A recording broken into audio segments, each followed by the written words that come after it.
باسمه سبحانه وسعدانه والصلاة على رسوله المجد والمكانة أما بعد সম্মানিত বন্ধুগণ, আজকে আলোচনা করব শাওয়াল মাসের 6টা রোজা রাখলে কি ফায়দা, কি সওয়াব, কি লাভ হয়।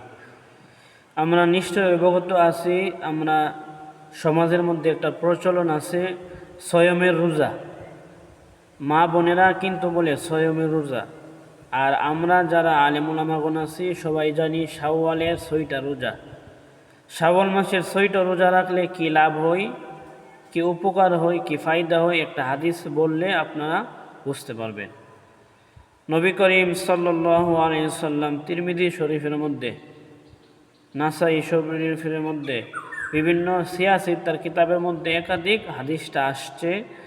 আল্লাহ তাআলা নবী বলেন, মান সামা রমাদান, যে ব্যক্তি রমজান মাসে রোজা রাখবে, সুম্মা আতবাআহু সিত্তাম মিন শাওয়াল, অতঃপর শাওয়াল মাসের 6টা রোজা সে রাখবে, কানা কাসিয়ামিদ দাহার, সে যেন সারা বছর রোজা রাখলো।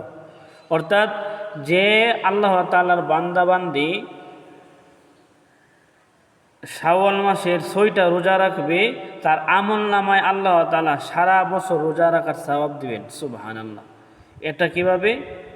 আল্লাহ তাআলা পবিত্র কালামুল্লাহ শরীফের মধ্যে সূরাতুল আনআমের শেষের পৃষ্ঠার মধ্যে, অর্থাৎ 8 পারার 9 নম্বর পৃষ্ঠার মধ্যে আল্লাহ তাআলা বলেন, ফালাহু আশরু আমসালিহা, যে ব্যক্তি একটা ইবাদত বন্দিকে একটা সওয়াবের কাজ করবে, তার বিনিময়ে আমার আল্লাহ পাক তার আমল নামার মধ্যে 10টা নেকি দিবে।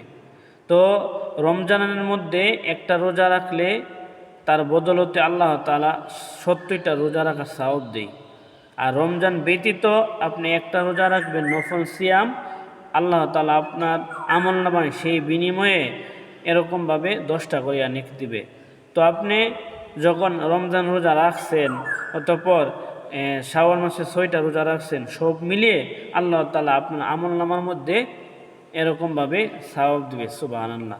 এবার প্রশ্ন, অনেক মা বোন ভিডিওটা দেখবেন যারা আমার সাথে আমার ইউটিউব চ্যানেল অথবা ফেসবুকের সাথে জড়িত আছেন, আপনাদেরকে আমি বলতেছি, যাদের বাংতি রোজা হয়েছে, পুরুষ হোক অথবা মহিলা হোক, যাদের বাংতি হয়েছে রমজান মাসে রোজা রাখার কারণে অথবা কোনো কারণবশত রোজা ভাঙ্গা যাওয়াটা স্বাভাবিক, তো যাদের বাংতি রোজা আছেন তারা আগে বাংতি রোজা রাখবেন।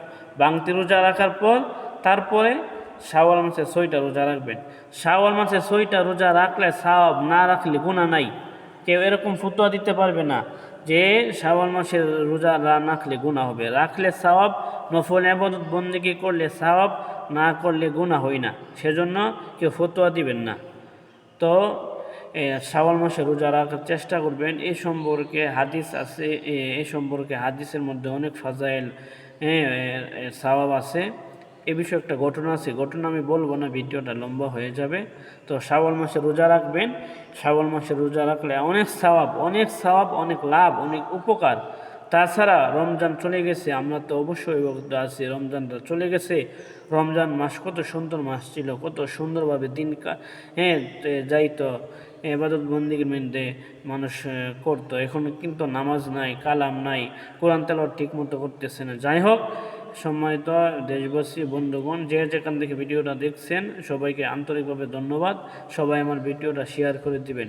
আপনার একটা শেয়ারের মাধ্যমে আপনার উপকার আসবে, যারা শুনবে বয়ানটা তাদেরও উপকার আসবে। আজকে তো সমাজের মধ্যে গান বাদ্য বিভিন্ন খারাপ জিনিস শেয়ার করা হয়, কিন্তু ইসলামিক বিষয় শেয়ার করা হয় না। আপনারা সাপোর্ট করবেন, শেয়ার করবেন।